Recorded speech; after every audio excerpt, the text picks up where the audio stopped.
Okay, so we started our bowl in the last video with our adze, and we hollowed out our concavity with our adze, and now we're going to use a bowl gouge or a curved gouge to clean that surface up and make it look a little bit more presentable and get it to where we really shouldn't have to use any sandpaper on it at all if we don't want to. But we could go back in there with a cabinet scraper and just do any final cleaning if we want to once it gets a little drier. But you can get a really nice finish with just a good sharp gouge, and I'm going to show you how to do that right now. The biggest secret to using a gouge really is to kind of control it with both hands. You're really pushing with the back hand, but you're controlling and stopping it with the front hand.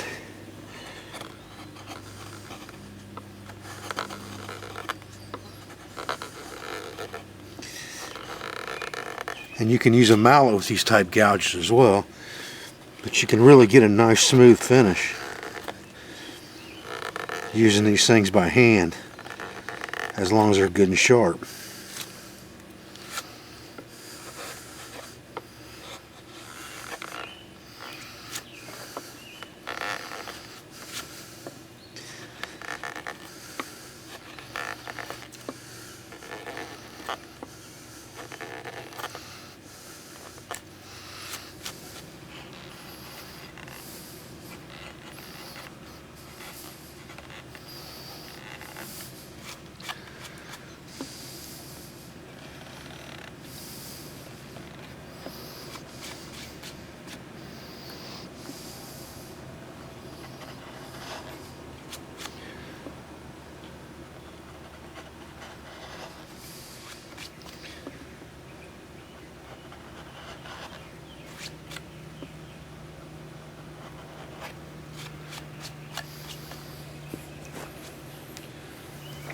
Now you can get this surface pretty good and clean and pretty smooth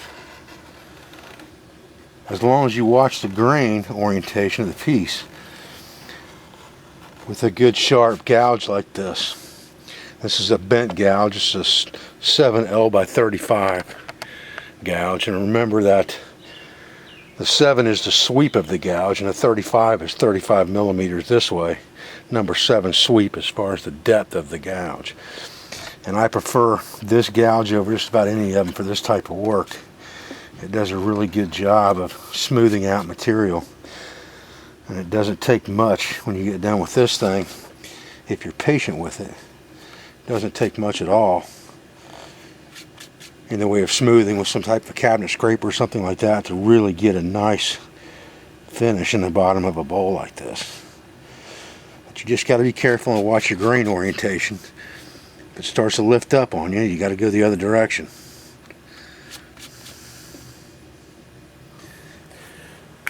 So really now I'm just kind of coming in and cleaning things up, and I've got a 7L35 in my hand now, or 7L25 in my hand now. The other one was a 7L35. Those are the two that I use the majority of the time for this stuff. There's a 25 and a 35 and a number 7 sweep.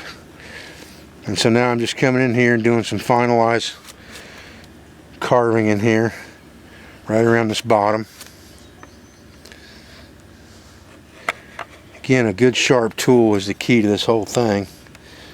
Getting this the way you want it to look when you're done. And you can come in here with a cabinet scraper when you're done and clean up any final areas that you want to clean up.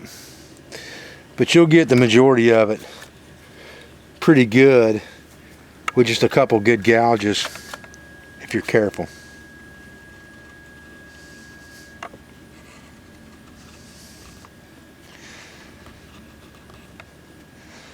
A wider gouge isn't going to get you into as tight of spots, which is why I have the 25 and the 35. But the wider gouge is going to leave you a really nice finish. And less of a chip carving look. Now again, you can get rid of that with a cabinet scraper if you want to. But I kind of like to leave some tool marks in my work sometimes, just so, you know, it looks handmade. So I'm just walking through here now and knocking off any high ridges that I see. This is really a game of patience, like I said, more than anything else, and I'm making sure I'm snugged up to my line all the way around before I work on the outside. But that is pretty much how you work with a gouge inside the bowl to get the results that you want.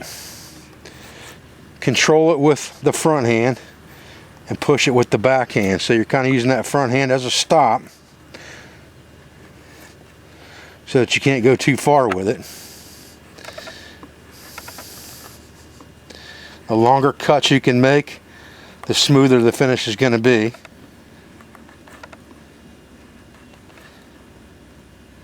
Just watch your grain orientation. That's the most important thing. So here's kind of a little bit of information I don't think is really out there as much as it should be. That'll save you a little bit of headache. If you look at this piece of wood and figure that if it was cut off, this would be end grain, this would be end grain. From about 10 o'clock to 2 o'clock is kind of a sweet spot where you can swipe across the grain and get a really nice smooth finish. Once you get beyond that, or prior to that, you're going to be lifting grain up depending on the direction the grain's running and how the grain's running within the piece. What I like to do is I like to come in from that 10 o'clock, sweep around to that 2 o'clock like this, and then stop and pull my tool out, because you can see it'll start to lift that grain up.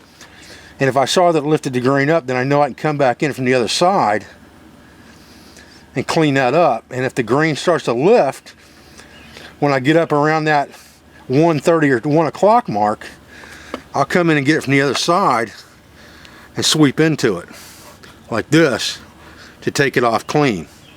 And that'll give me that smooth finish that I'm looking for.